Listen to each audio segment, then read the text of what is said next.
கர்த்தருடைய பரிசுத்த நாமத்துக்கு மகிமை உண்டதாக.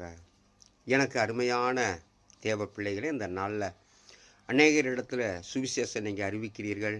கர்த்தர் உங்களை ஆசீர்வதிப்பார்.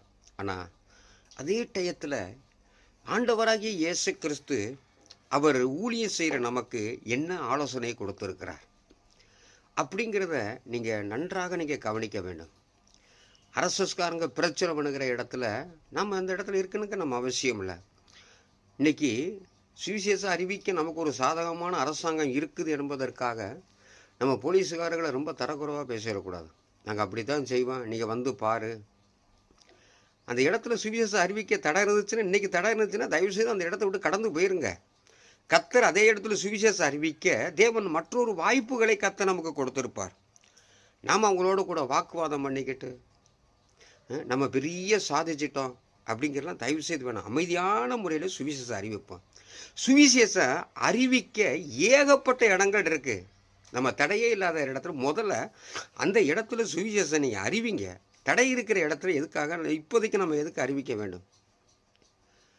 இயேசு அழகாக சொல்லியிருக்கிறார். ஒரு இடத்துல உங்களை துரத்துவினார், உங்கள் கால்படியில் இருக்கிற தூசியை உதறி தள்ளிவிட்டு நீங்கள் போயிருங்கன்னு சொல்லியிருக்கிறார். ஏன் அதே இடத்துல வாக்குவாதம் பண்ணிக்கிட்டு அதை யூடியூப்பில் ஃபேஸ்புக்கில் அதை போட்டுக்கிட்டு இதில் நமக்கு ஒரு பெருமைப்படணுங்கிற அவசியம் நமக்கு இல்லை. சுவிசேஷம் அறிவிக்க வேண்டும். அதே நேரத்தில் அதுக்கு முன்னாடி நல்லா ஜெபிக்க வேண்டும். ஆண்டவரே எந்த தடைகளும் வரக்கூடாது.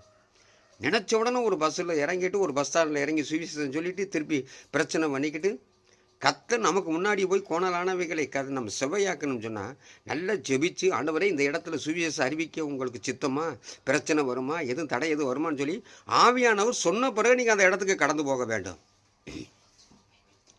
அதனால் தயவு செய்து அந்த நாட்களில் ரொம்ப ஞானமாக கவனமாக, ஒன்றுமே இல்லை அந்த இடத்துல பிரச்சனை இருக்குது, தடை இருக்குது, சுவிசேஷம் அறிவிக்கும்னா அந்த ஊரை சொல்லி நல்லா ஜெபம் பண்ணுங்க.